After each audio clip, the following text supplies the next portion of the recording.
Good morning everyone. This is going to be the next video of foundation engineering. इस video में हम pile foundation के बारे में डिस्कस करेंगे and will discuss it topic wise topic. The first topic is types of pile foundation. Types of pile foundation. Types of pile foundation. Pile foundation के types हैं divided on the basis of their action, on the basis of their based on their functions, based on their method of installation, based on their material. ठीक है,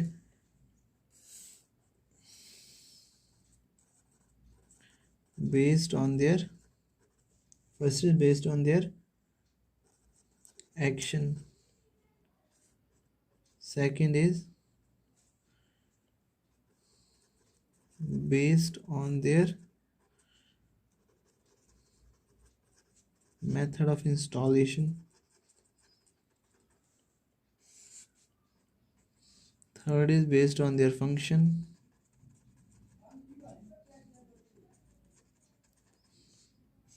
and last is based on their material. ठीक है, based on their action में जो हमारे piles हैं वो है end bearing piles, and bearing piles, friction pile, आपका हैंगिंग पाइल्स, और काफ़ी बार क्वेश्चन इस तरह का भी आता है, friction pile is also known as floating pile, या फ्रिक्शन पाइल को फ्लोटिंग पाइल बोलते हैं नहीं बोलते हैं. ठीक है, तो और third is end bearing pile plus friction pile, जिसमें एंड बियरिंग भी होगी एंड फ्रिक्शन भी होगा. End bearing pile and friction pile. वैसे ही जो आपका नेक्स्ट टाइप है पाइल का, based on the method of installation, ये दो तरह के होते हैं, ड्रिवन पाइल और bored piles. These are two types, driven piles and second is board piles. Based on their function, we are having 4 piles. Compaction pile, first is compaction pile, second is uplift slash tension pile, third is fender pile, and fourth is sheet pile and batter pile. Sheet pile and batter pile. The last one is based on their material. Based on their material, we are having 5 types of piles. First is wooden pile, steel piles, cast iron piles and concrete pile. Cast iron piles and concrete pile. एक fifth होती है sand pile. Sand pile जो थोड़ी important है, discuss करने लायक है. ठीक है, these are the types of pile which we are going to discuss in this chapter. इससे काफ़ी क्वेश्चंस बनते हैं. So first sub topic is end bearing pile. End bearing pile, as the name suggests,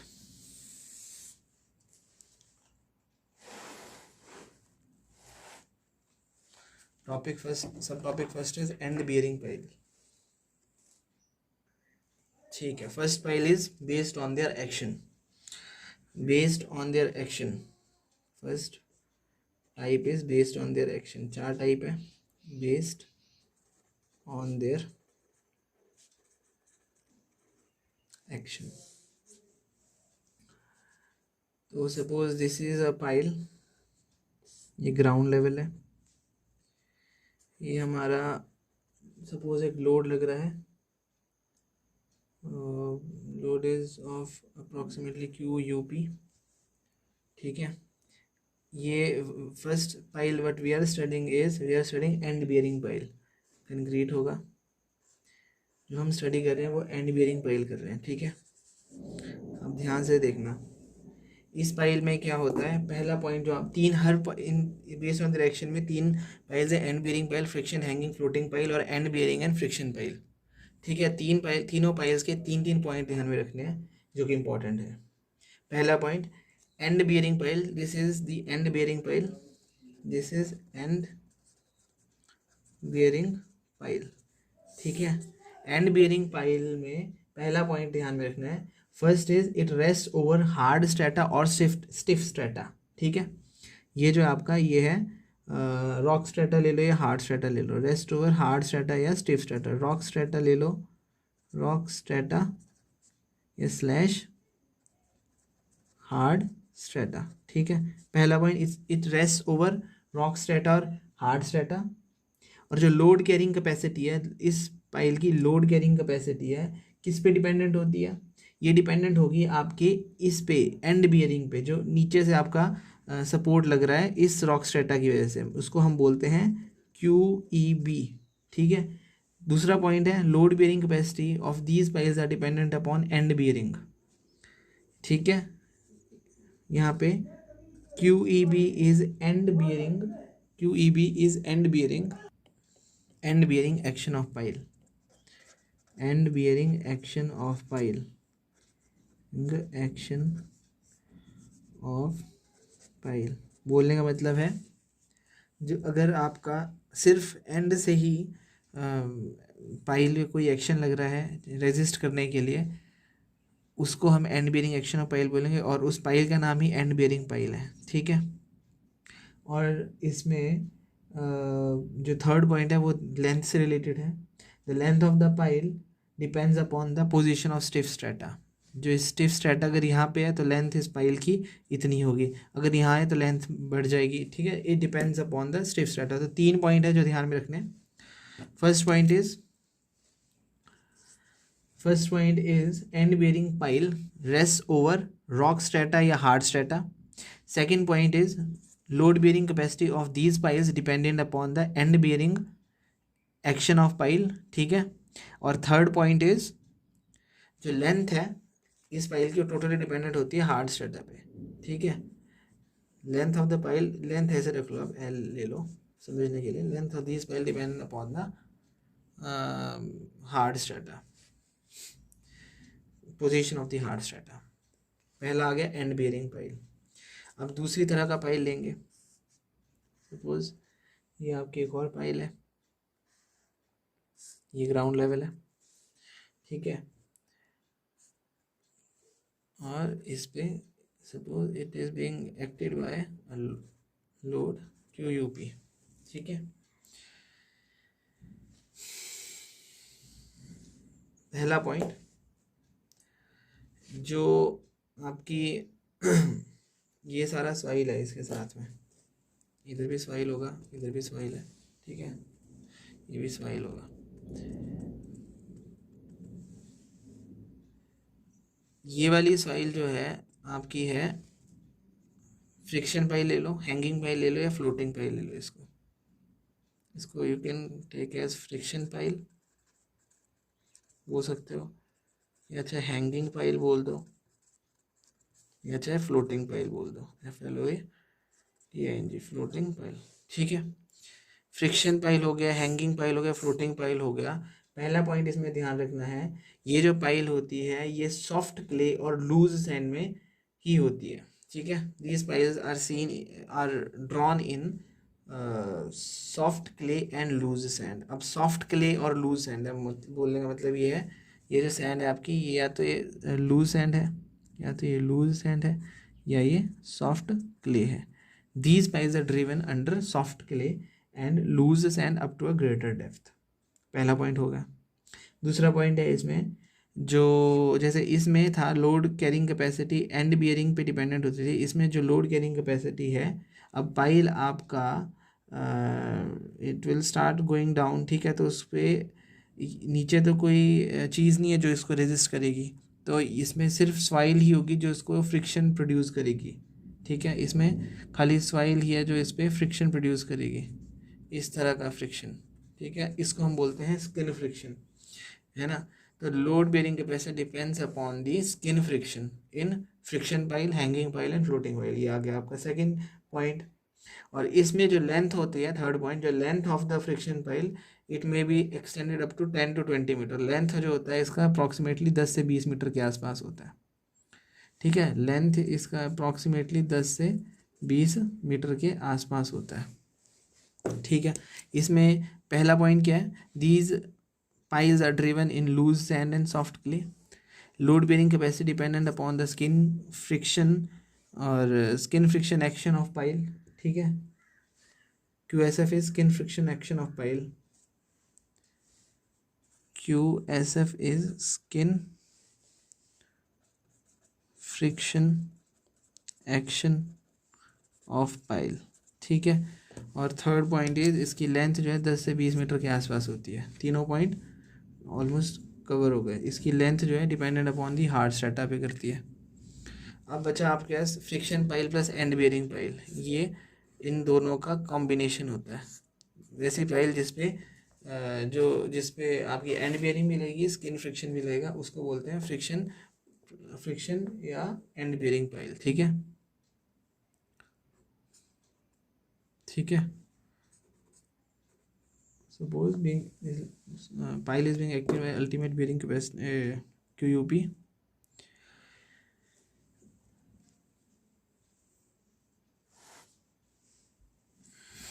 ये आपकी and bearing और friction pile, and bearing और friction pile. अब देखो पहला पॉइंट इसमें क्या ध्यान में रखना है, ये जो पाइल है ये किस सॉइल में मिलेगी, मीडियम टू स्टिफ सॉइल में, ठीक है। कौन सी सॉइल में मिलेगी, ये मिलेगी medium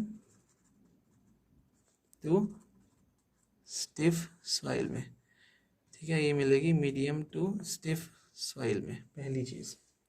these piles are driven under medium to stiff soil. और दूसरा चीज़ ये है, ये जो इसमें जो load bearing capacity of pile है ये डिपेंडेंट होगी मीडियम और स्टिफ पाइल है, मतलब आपकी एंड बियरिंग भी इसमें लोड रेजिस्ट करेगी, जिसको हम and bearing action of pile बोलते हैं। और साथ ही साथ आपकी स्किन फ्रिक्शन भी इसमें रेजिस्ट करेगी, ठीक है, आपके लोड को। यह है QSF। एंड बियरिंग और फ्रिक्शन पाइल में भी दो पॉइंट ध्यान में रखने हैं। पहला पॉइंट, ये किस तरह की सॉइल नहीं, this piles are driven under medium to stiff soil. और इसमें जो अल्टीमेट बियरिंग कैपेसिटी है वो डिपेंडेंट होती है एंड बियरिंग में और स्किन फ्रिक्शन में, ठीक है। ये है आपका सेकंड पॉइंट। तो इसको जो पॉइंट इसमें ध्यान में रखने वाला है वो यही है, second point. In friction pile जो आपका ultimate bearing capacity of pile, ultimate bearing capacity of pile है, ultimate bearing capacity of pile है, this is dependent upon the end bearing. तो जब भी हमारे को ultimate bearing capacity in end bearing pile में निकालने को आएगा, we will only find out the end bearing of the pile.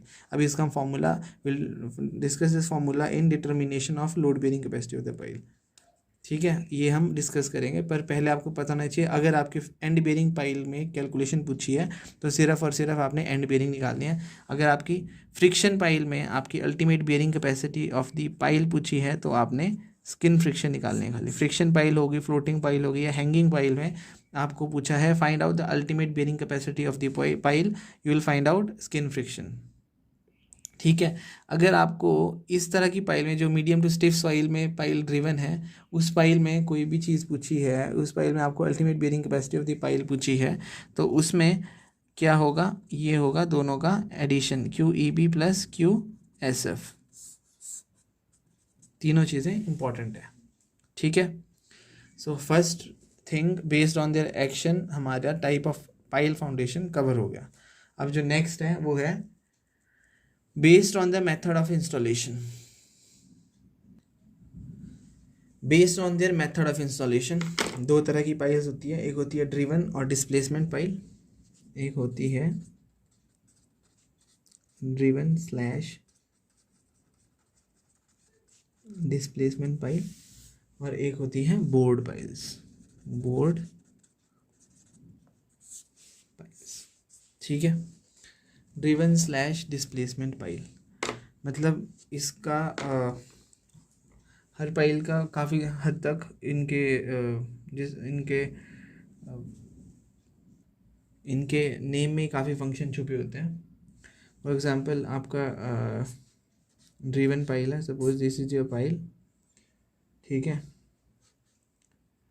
This is your pile. अब क्या है, ड्रिवन पाइल कैसी होती है, ड्रिवन पाइल में आपका ड्रिवन पाइल में क्या होता है, पहला पॉइंट, इस पे हैमरिंग एक्शन होता है, इस पे हैमरिंग एक्शन होता है, ठीक है, ड्रिवन थ्रू हैमरिंग एक्शन। पहला point it is driven through hammering action. Driven pile और डिस्प्लेसमेंट पाइल का पहला पॉइंट है ड्रिवन थ्रू हैमरिंग एक्शन, ठीक है। दूसरा पॉइंट है, ये क्या करता है, अब जब हैमरिंग एक्शन से ड्रिवन होगी तो ये क्या करेगा, it will displace the soil, it will displace the soil. तो सॉइल यहाँ से सॉइल डिस्प्लेस होगी, अब इधर से क्या है, कंपैक्ट होगा, पर इधर से इसको एंड बियरिंग मिल जाएगी। तो driven piles are end bearing pile, इसमें एंड बियरिंग आपका फ्रिक्शन कैपेसिटी डेवलप हो जाएगी, ठीक है, end bearing friction capacity develop होगी ड्रिवन पाइल में, ठीक है। और जो थर्ड पॉइंट है इसका, ये पाइल कैसी होगी, ये ऐसा तो नहीं होगी आप पहले वहाँ पे बनाओगे उस पाइल को फील्ड में, फिर इस पर आप हैमरिंग करोगे, ये पहले से बनी हुई होगी पाइल, तो उनको बोलेंगे these piles are pre cast piles. Cast in situ नहीं होगी, वहाँ पे बनाओगे नहीं आप, ये है प्री कास्ट पाइल्स। तो these piles are pre cast pile. तीनों पॉइंट हो गए, ठीक है। पहला पॉइंट क्या है, hammering action, driven through hammering action. दूसरा पॉइंट, डिस्प्लेस द सॉइल, उस वजह से क्या होता है, end bearing friction capacity develop हो जाती है। और तीसरा पॉइंट क्या है इसमें, तीसरा पॉइंट है, थर्ड पॉइंट है, ये प्री कास्ट पाइल्स होती है, these are pre cast piles, friction piles. Driven piles और displacement piles are pre cast piles, ठीक है। अब आपकी बोर्ड पाइल्स कैसी होगी, सपोज ये आपकी पाइल है, इसमें क्या करते हैं, मान लो ये आपका ग्राउंड था, इसमें ना पहले से ही आपकी बोरिंग कर दी गई होगी, ठीक है, पहले से boring will be done for the pile, ठीक है। ये बोर होल पहले से क्रिएट कर दिया होगा, बोर होल पहले से क्रिएट कर दिया होगा। तो जैसे उसमें हमने पहले पढ़ा था ड्रिवन थ्रू हैमरिंग एक्शन, ठीक है, ये है, ये इसमें कुछ ड्रिवन नहीं करते हैं, बोर होल करते हैं, तो कोई ऐसे धक्के से नहीं इसको अंदर डालते हैं, ठीक है। ये है पहला पॉइंट है इसका, नॉन डिस्प्लेसमेंट पाइल, कुछ डिस्प्लेस नहीं करती है, पहले से बोर होल प्लेस कर दिया जाएगा आपका, non displacement pile. Bored piles are non displacement pile. अब दूसरा पॉइंट इसमें बोला था दूसरे पॉइंट में कि ये होती है, तीसरा पॉइंट है इसका, ये फ्रिक्शन पाइल्स है, ठीक है, these piles are friction piles, sorry these piles are pre cast piles. अब जैसे ये पहले से बोर होल है, आपको आपकी पाइल को जगह है जाने में अंदर, ठीक है, तो ये दोनों हो सकती है, ये कास्ट इन सितु भी हो सकती है और आपकी प्री कास्ट भी हो सकती है, precast plus cast in situ, these piles are pre cast plus cast in situ. और जो लास्ट पॉइंट जो क्वेश्चन पेपर में जिसका आता है, एग्जाम्स में जिसका आता है, वो ये है, efficiency of driven pile is greater than that of efficiency of board piles. ये एग्ज़ाम में क्वेश्चन आता है, ये ठीक है। ऐसे बाकी चीज़ें भी इंपॉर्टेंट है। इसका फर्स्ट पॉइंट है this are non displacement pile, ये प्री कास्ट और कास्ट से हो सकती है। और efficiency of driven pile is, efficiency driven pile की बाकी से पाइल से ज़्यादा होती है। और भी आपको ऑप्शन दे दिए होंगे, पर एफिशिएंसी हमेशा ड्रिवन पाइल की ज़्यादा होगी, ठीक है।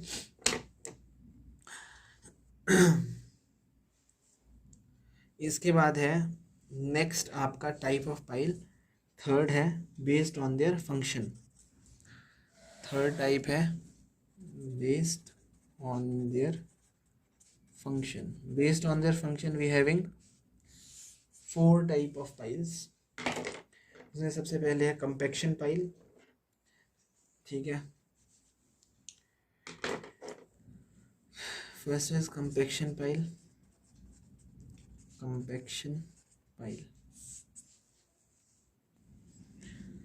ये भी कुछ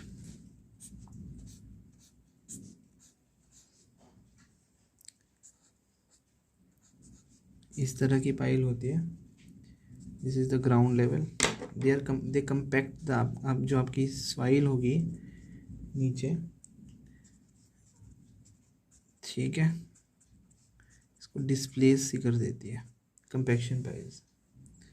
तो मतलब बोलने का पहला पॉइंट है डेंसिफाई द लूज और सॉफ्ट सॉइल। पहला पॉइंट इसमें क्या है, it densify loose slash soft soil. ये आपकी जो लूज और सॉफ्ट सॉइल होगी उसको डेंसिफाई कर देगी बाय द कंपैक्टिंग एक्शन, ठीक है। और दूसरा पॉइंट है ये उन एरियाज में प्रोवाइड होती है जो प्रोन टू लिक्विफेक्शन होते हैं। These piles are provided in such places which are prone to provided in such places prone to liquefaction, ठीक है। This is the compaction pile. अब सेकेंड पाइल है आपकी अपलिफ्ट या टेंशन पाइल, ठीक है। बेस्ड ऑन द फंक्शन पे second is uplift और टेंशन पाइल, अपलिफ्ट और टेंशन पाइल। अपलिफ्ट और टेंशन पाइल होगी मतलब जिसमें अपलिफ्ट एक्शन लग रहा है आपका, अपलिफ्ट एक्शन। फॉर एग्जांपल ये ग्राउंड लेवल आ गया, इस पाइल में इस तरह का एक बल्ब होगा, ठीक है। ये इसी बल्ब का अपलिफ्ट एक्शन, ये बल्ब ही आपको अपलिफ्ट एक्शन से बचाता है, ठीक है। अपलिफ्ट स्लैश टेंशन पाइल, ठीक है। इसका क्या क्या यूज़ होता है इसमें, पहली बात तो ये इसमें एक एंकरिंग वाला सिस्टम होता है, ये पाइल को ऊपर नहीं आने देता, ठीक है।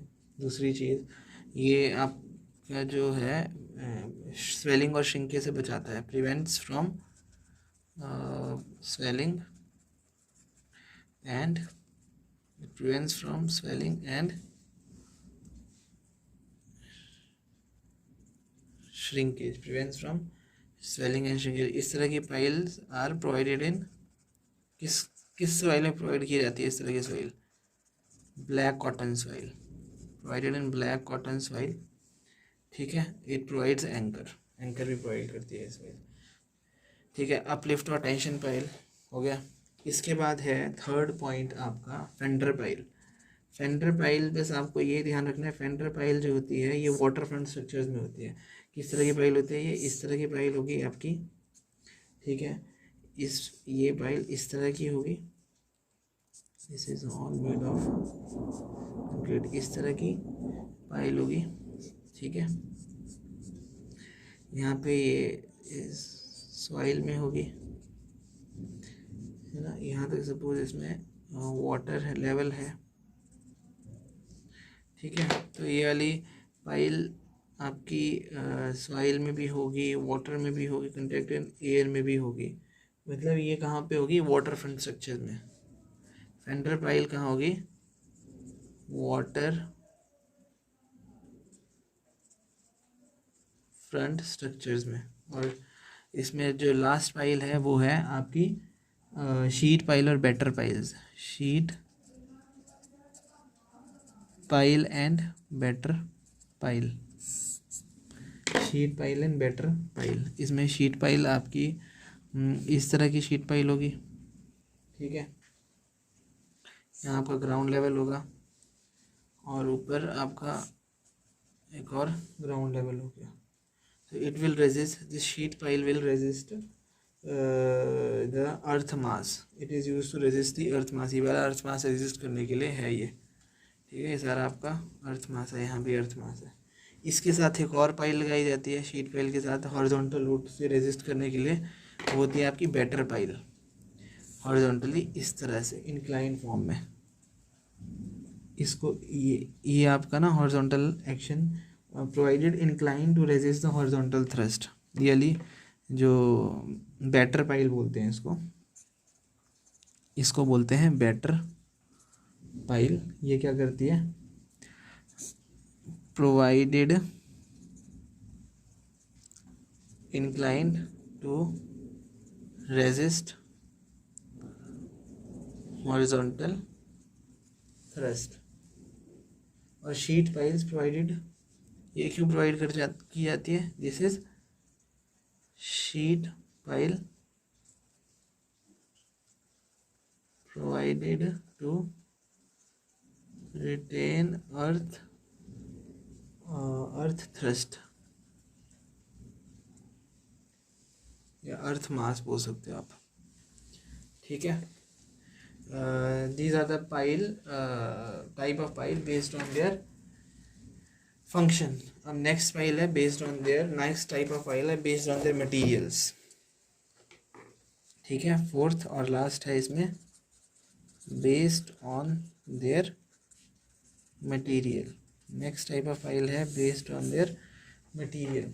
अब material on the basis of the material, file जो है आपकी वुडन फाइल भी हो सकती है, फाइल कैन बी वुडन, और आपकी टिम्बर पाइल हो सकती है, वुडन पाइल हो सकती है, वुडन भी हो सकती है, टिम्बर पाइल हो सकती है, ठीक है। आपकी स्टील पाइल हो सकती है, स्टील पाइल हो सकती है, कास्ट आयरन पाइल हो सकती है, ठीक है, कास्ट आयरन पाइल हो सकती है, आपकी कंक्रीट पाइल हो सकती है। कंक्रीट पाइल ही बहुत तरह की होती है, कंक्रीट पाइल ही बहुत तरह की होती है।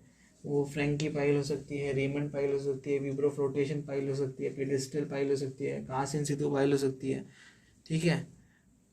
It can be Franki pile, cast in situ pile, और रेमंड पाइल, ठीक है। It can be vibro flotation pile, और it can be pedestal pile, ठीक है। बहुत सारी पाइल है सेक्ट्रा। और एक और है जिसका क्वेश्चन बनता है sand pile. Sand pile, sand pile में क्या होता है, ये जनरली हमारी जो पाइल्स, सैंड पाइल्स जो होती है, ये हमारी एक्सप्रेस वेज के नीचे लगाई जाती है। क्या होता है, एक ग्राउंड लेवल है सपोज, ये आपको एम्बैंकमेंट है of express way, this is embankment of express way, ठीक है। This is the ground level, इसके नीचे सारी ग्राउंड। अब ये वाली पाइल कैसी होती है, सपोज इस तरह की, देखो सैंड पाइल, ठीक है, इस तरह की सपोज कर रख लो, ये पाइल है, मतलब इनका इक्वल विड्थ होता है, अलग अलग विड्थ नहीं होता, ठीक है।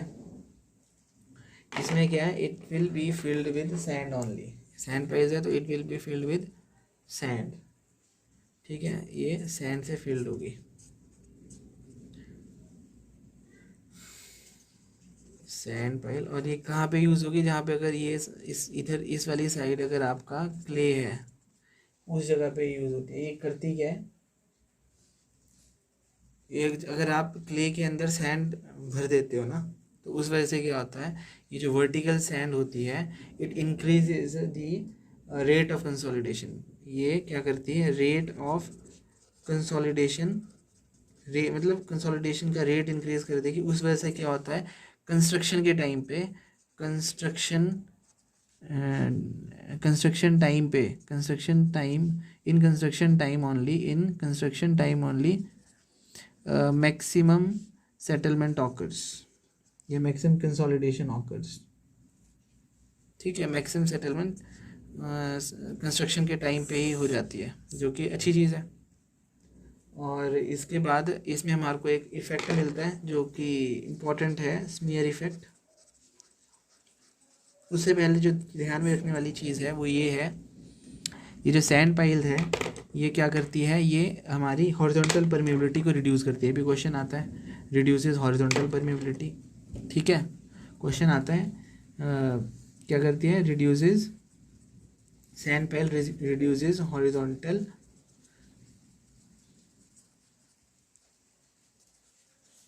Permeability, sand pile reduces horizontal permeability. Smear effect भी वही बोलता है, जो आपका सैंड ड्रेन्स के अराउंड आपका जो क्ले है उसमें रिमोल्डिंग हो जाती है, रिमोल्डिंग होती है आपकी, रिमोल्डिंग जो आपका क्ले है अराउंड द सैंड ड्रेन, उसमें रिमोल्डिंग हो जाएगी। उस वजह से आपका रेडियल डायरेक्शन में जो भी परमेबिलिटी होगा, प्रॉपर्टी होगी, इट विल चेंज, ठीक है। रेडियल डायरेक्शन में जो आपकी परमेबिलिटी, जो आपकी प्रॉपर्टीज़ होगी, रेडियल डायरेक्शन की प्रॉपर्टीज़ होगी, वो चेंज हो जाएगी। चेंजेस क्या है, ये स्मीयर इफेक्ट क्या है, ये स्मीयर जोन बना देता है around the sand drain. Sand drain, ये सैंड ड्रेन आपकी, इसको आप सैंड ड्रेन बोल सकते हो, सैंड पाइल्स या सैंड ड्रेन बोलो आप इसको, दीज आर सैंड ड्रेन्स। अब ये सैंड रेन के अराउंड जो भी क्ले है उनमें क्या होगा, डिस्टर्बेंस होगी, उस वजह से रिमोल्डिंग होगी। ठीक है, रिमोल्डिंग की वजह से क्या होता है, आपकी जो क्ले है उसमें भी उस क्ले में जो रिमोल्डिंग होगी सैंड रेन की वजह से, उससे क्या होगा, आपका जो रेडियल डायरेक्शन में जो भी प्रॉपर्टीज़ है लाइक परमेबिलिटी इट चेंजेस, उसी को स्मीयर इफेक्ट बोलते हैं। इसके नेक्स्ट जो टॉपिक है वो है ultimate load bearing capacity of pile. Next topic we are going to discuss is ultimate load bearing capacity of pile denoted by QUP. ultimate load bearing capacity of pile denoted by QUP. ये क्या है, it is the maximum load, ये maximum load है जो आपकी pile resist कर सकती है बिना शेयर फेलियर के। ठीक है, maximum load that's why that pile can resist without any share failure. Ultimate load bearing capacity के ऑफ पाइल क्या है, मैक्सिमम लोड जो आपकी पाइल रेजिस्ट कर सकती है बिना शेयर फेलियर के। ठीक है, इसको हम मैथमेटिकली डिनोट करते हैं, Q U P is equals to Q S F plus Q E B और Q E B plus Q S F. ठीक है, तो एक minute, sorry, Q E B plus Q S F आप block में ले लो विच इज़ वेरी इंपॉर्टेंट। और इसके बाद अल्टीमेट लोड बेयरिंग कैपेसिटी के बाद एक होता है safe load carrying capacity of pile. Safe load carrying capacity of pile, safe load carrying capacity of pile, इसका भी फॉर्मूला होता है safe load carrying capacity of pile, Q safe, safe denoted by Q safe, safe load carrying capacity of pile. ये कुछ नहीं होता है, Q safe is ultimate load bearing capacity of pile, बस उसको डिवाइड कर देते हैं फैक्टर ऑफ सेफ्टी से। तो इसको we can also write it as end bearing plus safe friction divide by factor of safety. ठीक है, अब इसके बाद जो हम डिस्कस करेंगे वो मेथड करेंगे to determine the load carrying capacity of pile.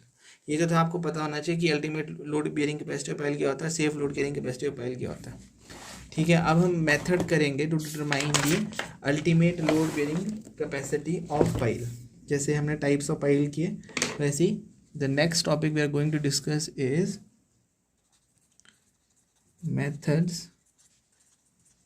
to determine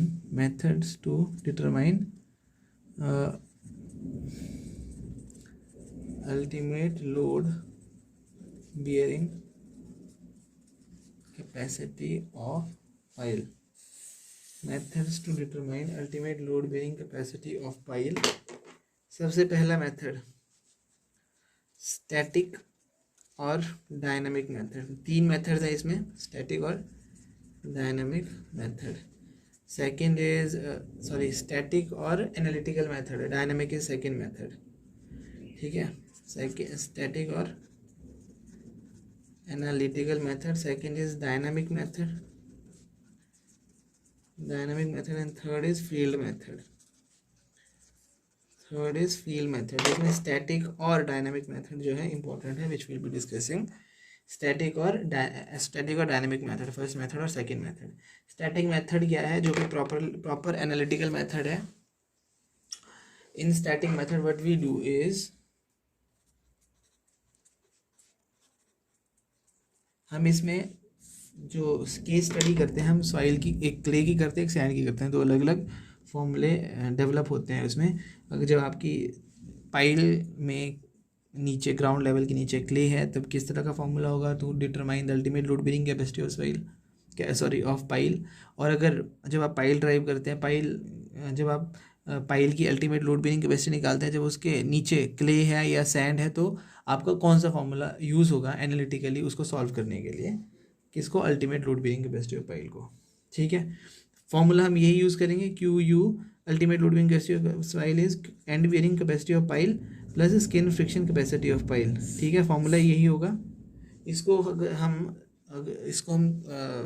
और अच्छे से सॉल्व करें तो इसको we can also write it as Q B end bearing into base area plus Q S skin friction into surface area.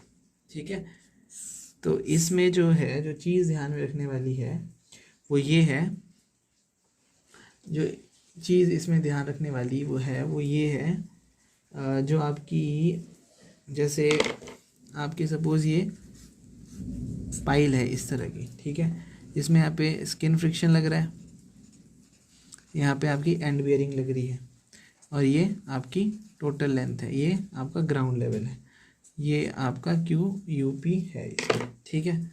This is Q U P, this is Q S F, this is Q E B, ठीक है। Q E B is equals to Q B into A B,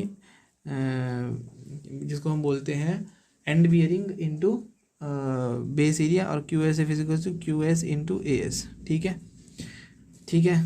इस तरह से diagram को समझिए। तो हमने जो ध्यान में रखना है, हमने देखना है पाइल हमारी सर्कुलर भी हो सकती है, और हमारी पाइल जो है वो pile can be circular as well as pile can be square, ठीक है। पाइल हमारी सर्कुलर भी हो सकती है, पाइल हमारी स्क्वायर भी हो सकती है। तो इसमें बेस एरिया क्या होगा जब सर्कुलर होगी, और बेस एरिया क्या होगा जब स्क्वायर होगी, और सरफेस एरिया क्या होगा जब सर्कुलर होगी, सरफेस एरिया क्या होगा जब स्क्वायर होगी। देखो सर्कुलर के टाइम में बेस एरिया पूछ रहे हैं यहाँ का, यहाँ पे कुछ नहीं होगा, नॉर्मल जो होता है पाई बाय 4d स्क्वायर, ठीक है। और सरफेस एरिया मतलब पाई डी एल, मतलब पाई डी एल, इसको पाई बाय 4d स्क्वायर कर दो, ठीक है। स्क्वायर के केस में बेस एरिया कुछ नहीं होगा, base side into side B square, और सरफेस एरिया 4bl, ठीक है। Keep it in block, important है ये, जब आप न्यूमेरिकल्स करते हो तो उसमें ज़रूरत पड़ती है इन चीज़ों की, ठीक है। इसके बाद हमारे फॉर्मूला जनरेशन आएगी दोनों के लिए। जब आपकी क्ले सॉइल होगी तो उसके लिए आपका क्या फॉर्मूला होगा, वो आपका मेयरऑफ ने फॉर्मूला दिया है। पहले आपको ये पता होना चाहिए जो हमारा आपका क्यू बी है, ये है क्या, ठीक है। ये है यूनिट एंड बियरिंग, मैं एंड बियरिंग तब से बोल रहा हूँ, एंड बियरिंग एंड में it is unit and bearing pressure, is unit and bearing pressure. और हम इसको बोल सकते हैं, कभी यार क्वेश्चन आता है determine ultimate and bearing capacity eight base, तो सिर्फ क्यू बी निकालना है, ठीक है। उसमें अल्टीमेट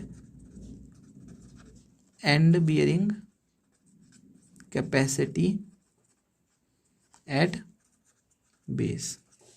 वैसे ही आपका क्यू एस है, क्यू एस क्या है, unit skin friction resistance, Q S is unit skin friction resistance, qs is unit skin friction resistance, and it is also denoted by unit adhesion, unit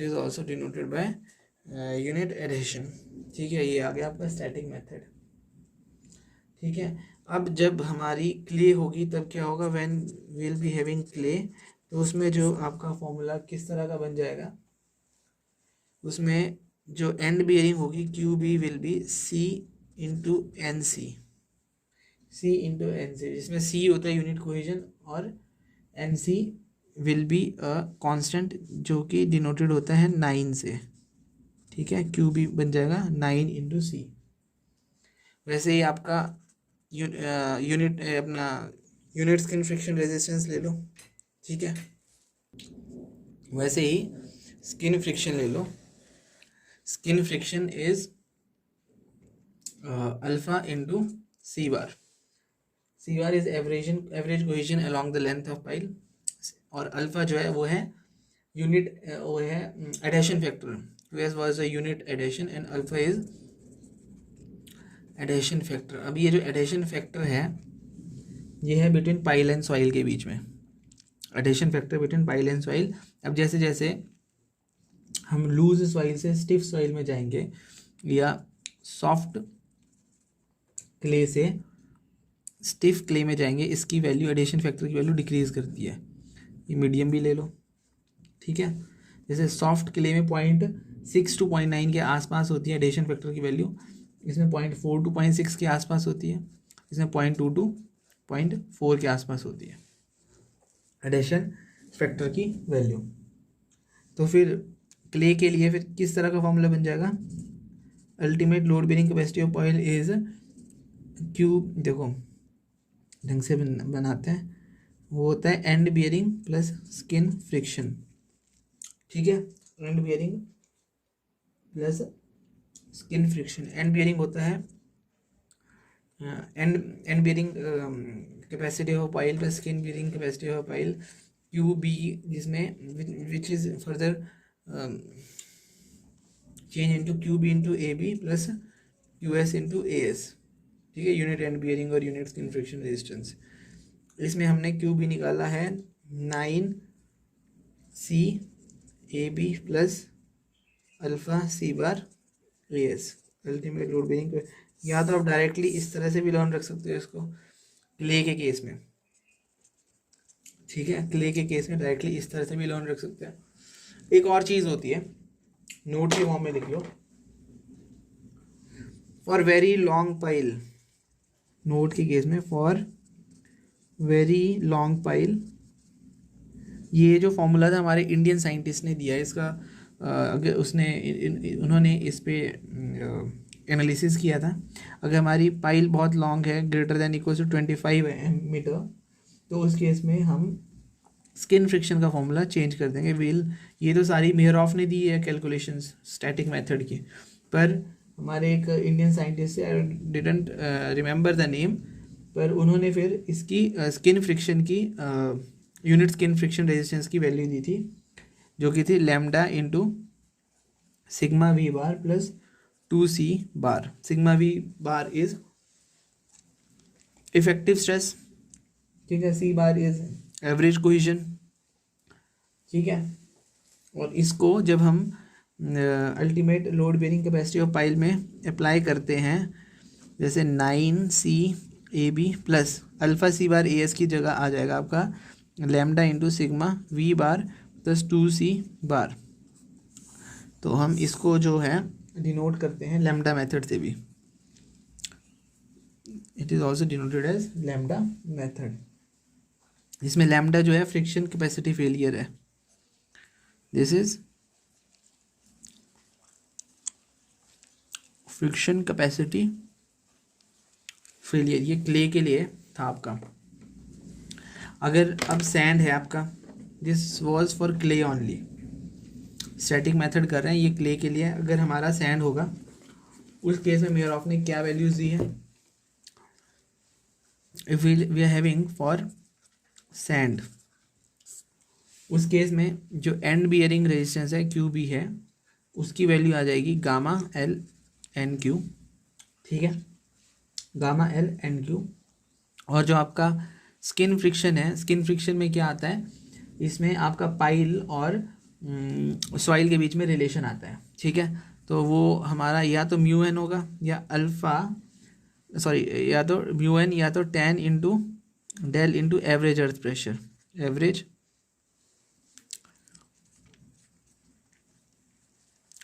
earth pressure. ठीक है, या तो and bearing resistance इस तरह से होगा या skin friction resistance इस तरह से होगा। तो जब when we'll apply it in the equation of ultimate load bearing capacity of pile in sand, it will be जैसे वो था Q E B plus Q S F, which will be Q B into A B plus Q S into A S. Therefore it will be gamma L N Q A B plus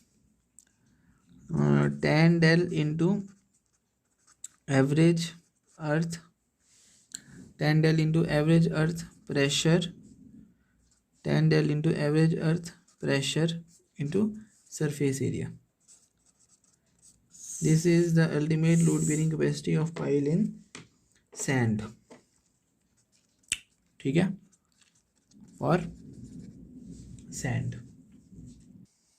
ठीक है, अब इसके बाद जो next method है to determine the load bearing capacity of pile, वो है dynamic method. Important formula है ये। Second method is dynamic method, ये भी इंपॉर्टेंट है। इसमें दो चीज़ें हैं जो आपको ध्यान में रखनी है, एक है इंजीनियरिंग न्यू रिकॉर्ड फार्मूला और एक है हीलेज फार्मूला। ठीक है, क्वेश्चन इसका ये आता है, डायनेमिक मेथड किस की बियरिंग कैपेसिटी निकालते हैं जनरली, तो वहाँ पे काफ़ी ऑप्शन दिए होंगे। तो it is bearing capacity of timber piles, dynamic method is best suited for bearing capacity of timber pile, ध्यान में रखना है, ठीक है, bearing capacity of timber pile. इसके बाद इसमें पहला जो फॉर्मूला है वो है engineering new record formula, ENGINEE,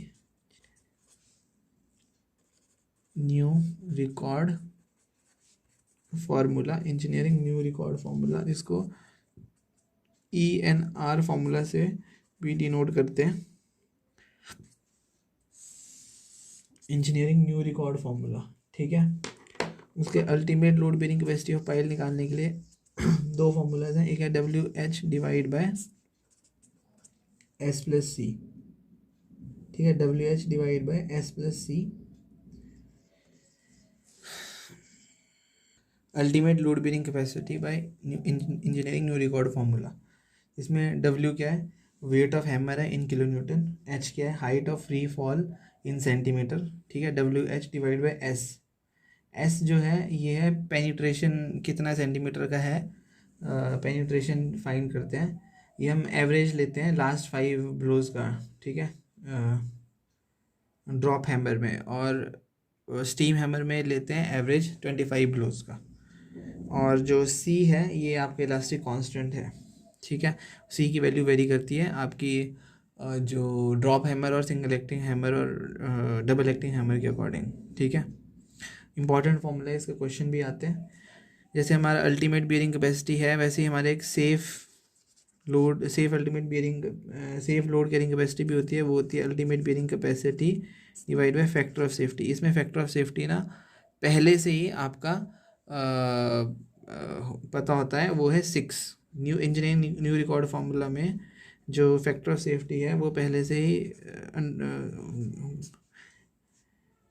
होता है, ध्यान रखने के लिए, that is you have to take care of it. Factor of safety 6 है, कई बार क्वेश्चन आया भी है इसका। Factor of safety according to engineering new record formula to determine the ultimate bearing capacity of pile is 6, ठीक है। तो इसमें ये ध्यान रखना है, W is weight in kilo newton, H is the height of free fall in centimetre, S जो है वो है penetration according to the blows, drop hammer में 5 ब्लोज का एवरेज लेते हैं, लास्ट 5 ब्लोज का, और 25 ब्लोज का लेते हैं स्टीम हैमर में। C इलास्टिक कांस्टेंट है, अभी इलास्टिक कांस्टेंट की वैल्यू वेरी करती है, ठीक है। तो जैसे सपोज Q सेफ है आपका ultimate bearing capacity of pile divide by factor of safety, ठीक है, तो उसको हम लेंगे WH divide by S plus C। C एक में होगा 2.5, ठीक है, इंटू फैक्टर ऑफ सेफ्टी आएगा इसमें 6, ठीक है, और Q safe is equal to QUP divide by factor of safety, factor of safety is 6, और QUP is WH divide by S plus एक में आएगा 0.25, ठीक है। 2.5 किस में आएगा, C की value, C equals to 2.5 for drop hammer, ठीक है, और C equals to 0.25 for single acting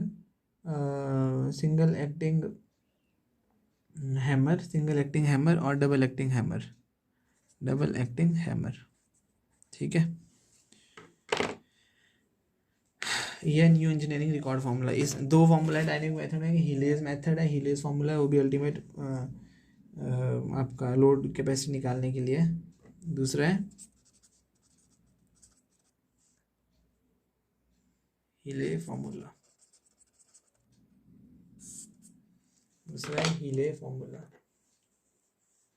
इसमें भी है Q ultimate for ultimate bearing basically, इसमें आपके एफिशिएंसी हो जाता है, दो एफिशिएंसीज यूज हो जाती है, एक है एफिशिएंसी फॉर ड्रॉप हैमर, एक है एफिशिएंसी फॉर सिंगल एक्टिंग और डबल एक्टिंग हैमर की, ठीक है। जो efficiency for drop hammer is WH, ये जनरली 1 होती है, और efficiency for single acting hammer और double acting hammer is 0.7 to 0.78, 0.75 to 0.85 और 0.7 to 0.8 into WH divide by S plus C/2।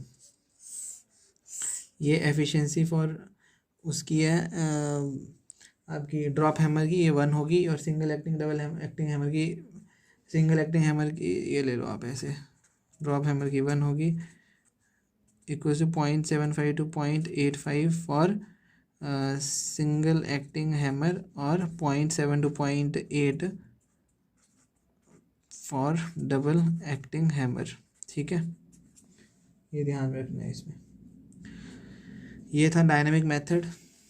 इसके बाद है आपका फील्ड मेथड। फील्ड मेथड में जो चीज़ ध्यान में रखनी है वो यही है कि 4 तरह के टेस्ट होते हैं फील्ड मेथड में। एक है प्लेट लोड टेस्ट, ठीक है, एक है साइक्लिक प्लेट लोड टेस्ट, ठीक है। ये सेपरेटली हमारा एंड बेयरिंग और स्किन यूनिट स्किन रेजिस्टेंस निकाल देते हैं। Separately determines QEB and QSF। इसके बाद है स्टैटिक पेनिट्रेशन टेस्ट और अगला है कोन पेनिट्रेशन टेस्ट, जिसको हम DUTCH Dutch cone penetration test से बोलते हैं, which is also known as Dutch cone penetration test. ठीक है, इसमें 2-3 चीज़ें ध्यान में देने वाली है। पहली चीज़ जो प्लेट लोड टेस्ट है, ये जैकिंग मैकेनिज्म के through settlement of pile record करता है। जैकिंग मैकेनिज्म के थ्रू प्लेट लोड टेस्ट जो है जैकिंग मैकेनिज्म के थ्रू, थोड़ा डिस्कस कर ही लेते हैं इसको। प्लेट लोड टेस्ट में 2-3 चीज़ें एग्ज़ाम में पूछ ली जाती है। प्लेट लोड टेस्ट, सपोज ये आपका फील्ड है, इसमें there is a working pile, there is working pile, there is working pile, there is one more working pile, और बीच में आपकी टेस्ट पाइल। ठीक है, test pile, working pile, working pile, working pile. Initially आप कौन सी पाइल लेते हो? इनिशियल टेस्ट में जो आप स्टार्ट करते हो वो करते हो आप टेस्ट पाइल से। इनिशियल टेस्ट जो आप स्टार्ट करते हो वो करते हैं हम टेस्ट पाइल से। इनिशियल टेस्ट में जो हम स्टार्ट करते हैं वो करते हैं हम टेस्ट पाइल से। और रूटीन में जो टेस्टिंग करते हैं वो करते हैं, रूटीन टेस्ट हम किस पे करते हैं? वर्किंग पाइल पे। क्वेश्चन आता है ये एग्जाम में। Routine testing we do in working pile, initial test we do in test pile.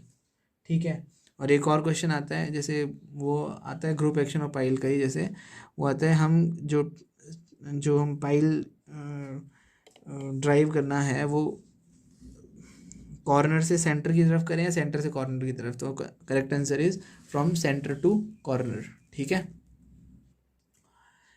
अब मैंने जैसे बताया कि जो लोड प्लेट लोड टेस्ट है ये कैसे होता है। इस लोड इसमें क्या है, ये जैक मैकेनिज्म की हेल्प से हम सेटलमेंट फाइंड करते हैं इस प्लेट लोड टेस्ट में। और दूसरा ये कि इसमें लोड वर्सेस सेटलमेंट कर्व बनता है। ठीक है, जिससे हमारे को पता लगता है कि हमारा, जैसे हमने फाउंडेशन इंजीनियरिंग 1 में किया था, शैलो फाउंडेशन में हमारे को पता चलता था क्लियरली हमारा कौन सा पॉइंट है, मतलब डायरेक्ट कट ऑफ है, मतलब या प्रोग्रेसिव फेलियर है। कट ऑफ फेलियर है, प्रोग्रेसिव फेलियर है। कट ऑफ फेलियर किस पे होता है? डेंस और स्टिफ सॉइल में। प्रोग्रेसिव फेलियर होगा तो लूज और सॉफ्ट क्ले में। ठीक है, इस तरह से हमारा लोड वर्सेस सेटलमेंट कर बनता है ये, और इसको IS कोड भी रिकमेंड करता है प्लेट लोड टेस्ट को। ठीक है, it is also recommended by IS code, Indian standard code. ठीक है, और IS कोड की 2 गाइडलाइंस है जो कि इम्पोर्टेंट है। इसके बाद IS कोड की 2 गाइडलाइंस है, IS कोड गाइडलाइंस जो कि इम्पोर्टेंट है। मैं आपको बस बेसिक सा समझाऊंगा उसमें क्या है उन गाइडलाइंस में। पहली बोलते हैं जो एलॉयबल लोड है, एलॉयबल लोड है पाइल का, एलॉयबल लोड ऑफ पाइल वो कितना देते हैं? Allowable load of pile may be taken as 50% of total load, ultimate load, sorry 50% of ultimate load. कब? जब आपकी सेटलमेंट जो है, कब लेंगे allowable load 50% of ultimate load? जब आपकी टोटल सेटलमेंट जब आपकी टोटल सेटलमेंट जो होगी 10% ऑफ इट्स ड्राई होगी। जब आपकी टोटल सेटलमेंट जो होगी वो when total settlement is 10% of its dia, तो 10% of its dia normal pile में, और 7.5% in under reamed piles of under reamed under reamed bulb. ठीक है, पहली गाइडलाइन बोलती है एलॉयबल लोड जो है पाइल का 50% ऑफ अल्टीमेट लोड लेंगे जब हमारी टोटल सेटलमेंट जो होगी वो 10% ऑफ इट्स ज़ाया होगी या 7.5% ऑफ अंडर रीम्ड पाइल्स होगी। सेकंड जो गाइडलाइन है वो बोलती है एलॉयबल लोड जो है 2/3 ऑफ अल्टीमेट लोड लिया जाता है कब, जब टोटल सेटलमेंट 12 mm हो। Allowable load on pile may be taken as 2/3 of ultimate load जब आपकी टोटल सेटलमेंट 12 mm हो। Allowable load of pile is 2/3 of ultimate load. ये कब ली जाती है 2/3 जब आपकी टोटल सेटलमेंट 12 mm हो। When total settlement is 12 mm 50% ली जाएगी। जब टोटल सेटलमेंट 10% ऑफ इस डाया 7.5% अंडर इन डाया होगी। और 2/3 कब ली जाएगी, जब टोटल सेटलमेंट आपकी 12 mm होगी। ठीक है, अब इसके बाद प्लेट लोड टेस्ट की तरह ही हमारे एक स्टैटिक कोन पेनिट्रेशन टेस्ट है जिसमें हमारे को ध्यान ये रखना है कि ये कॉन्टिन्यूस रिकॉर्ड देता है variation of both cone resistance और फ्रिक्शन रेजिस्टेंस का। ठीक है, ये कॉन्टिन्यूस रिकॉर्ड देता है दोनों का, फ्रिक्शन रेजिस्टेंस और एंड रेजिस्टेंस का, स्किन फ्रिक्शन रेजिस्टेंस और एंड रेजिस्टेंस का।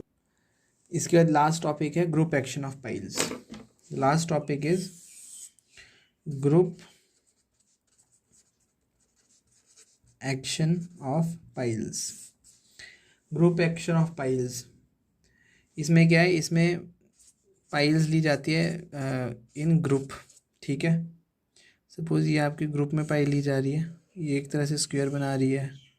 ठीक है, इसमें क्या है, जो आप एरिया लेते हो ये टोटल एरिया लोगे इसका, यहाँ से यहाँ तक बी लोगे, स्क्वायर की तरह लोगे area.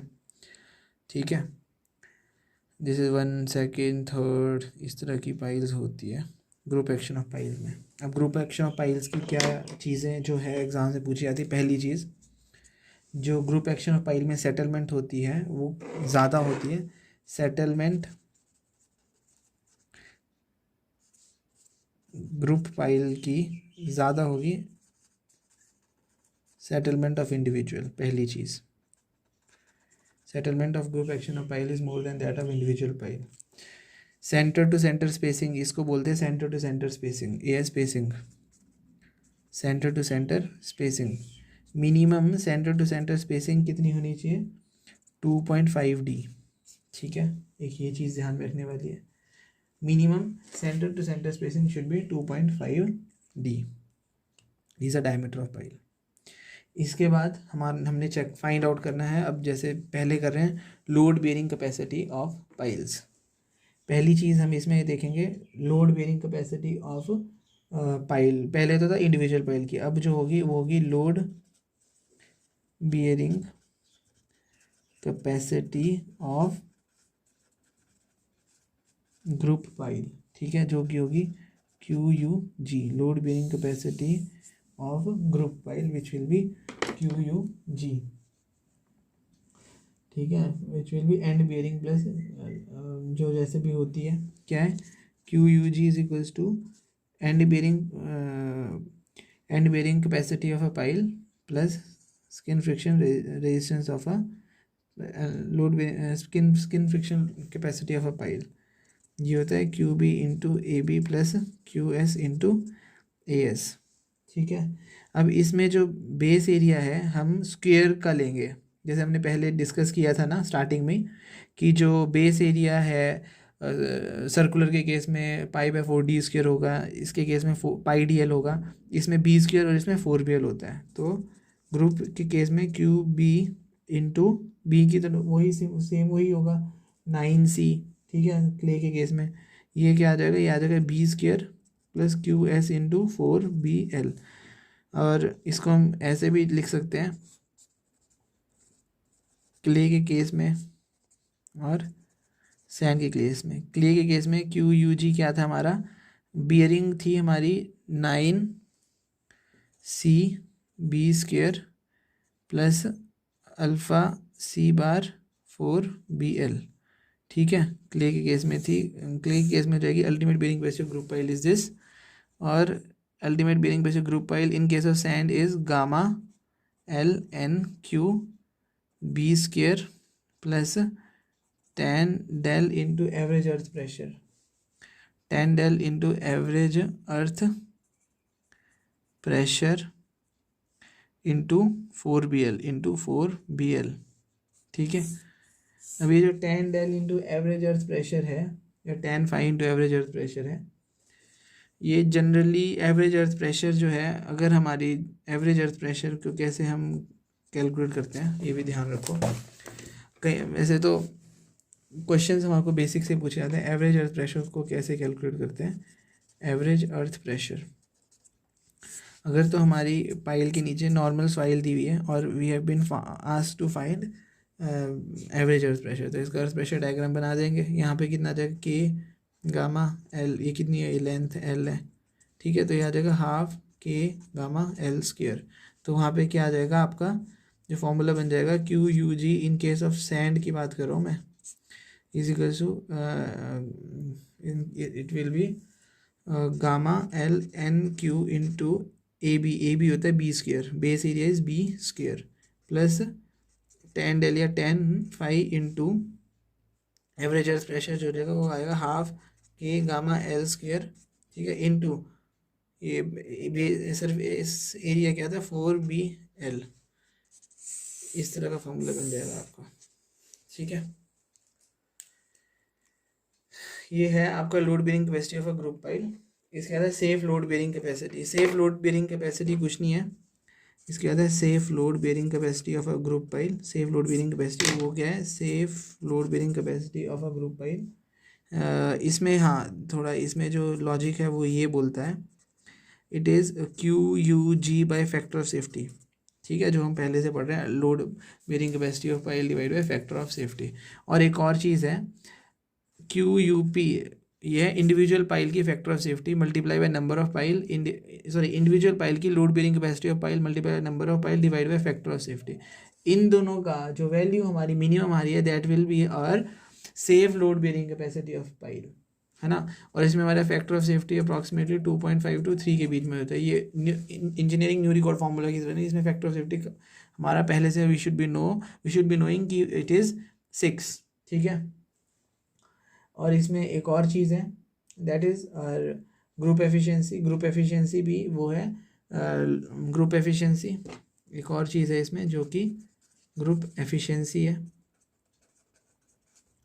Group efficiency is noted by ultimate load bearing capacity of a group pile divide by number of pile into ultimate load bearing capacity of an individual pile. ये ग्रुप एफिशिएंसी ऐसे निकालते हैं। इसमें जो last formula है वो है Converse Labarre formula to determine the ultimate load bearing capacity of a group pile.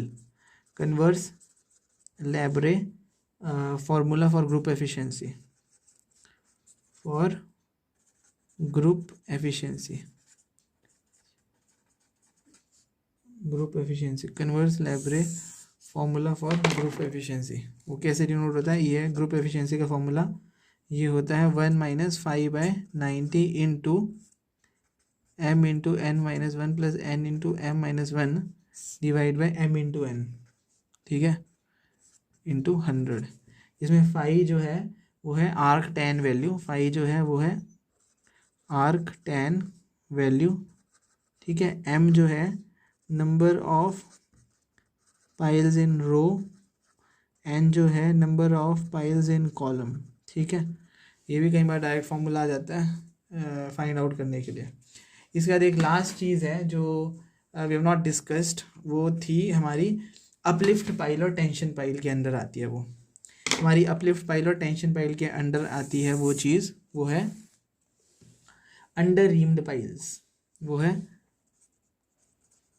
Under रीम्ड pile. Diagram same होगा, अंडर रीम्ड पाइल्स, जो अपलिफ्ट पाइल और शीट पाइल का डायग्राम है वही होगा। अंडर रीम्ड पाइल बल्ब सा बन जाता है नीचे।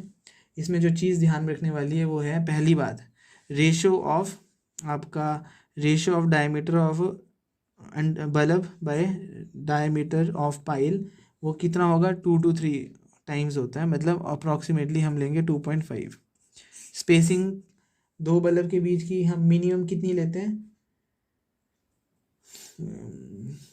मिनिमम क्या, हम मैक्सिमम लेते हैं। स्पेसिंग जो है it should be maximum of spacing जो है या तो 1.5 मीटर होनी चाहिए या फिर 2 diameter of bulb which ever is maximum.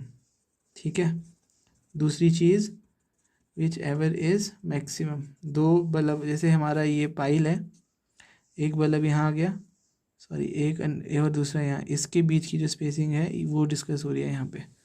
ठीक है, और एक लास्ट पॉइंट जो इसमें ध्यान रखने वाला है वो ये है, अंडर रीम्ड पाइल्स जो है, under reamed piles can't be driven, मतलब इनको ड्रिवन पाइल्स नहीं हो सकती है ये। ठीक है, अगर ये ड्रिवन पाइल्स नहीं हो सकती है तो बोलने का, if they can't be driven तो ये आपकी वो नहीं होगी, प्री कास्ट नहीं होगी, कास्ट इन सितु पाइल होगी। These are cast in situ bored piles, situ bored piles. और ये कहाँ यूज़ होती है अंडर रीम्ड पाइल्स, जहाँ पे सॉइल हमारी काफ़ी एक्सपेंसिव होती है और श्रिंकेज करती है। ठीक है, ब्लैक कॉटन सॉइल वाली सॉइल्स में यूज़ होती है इस तरह की हमारी पाइल, अंडर रीम्ड पाइल्स। ये आती है आपकी अपलिफ्ट और टेंशन पाइल्स के under. This is in foundation engineering 2 pile foundation में इतना ही था अभी आपका। Thank you.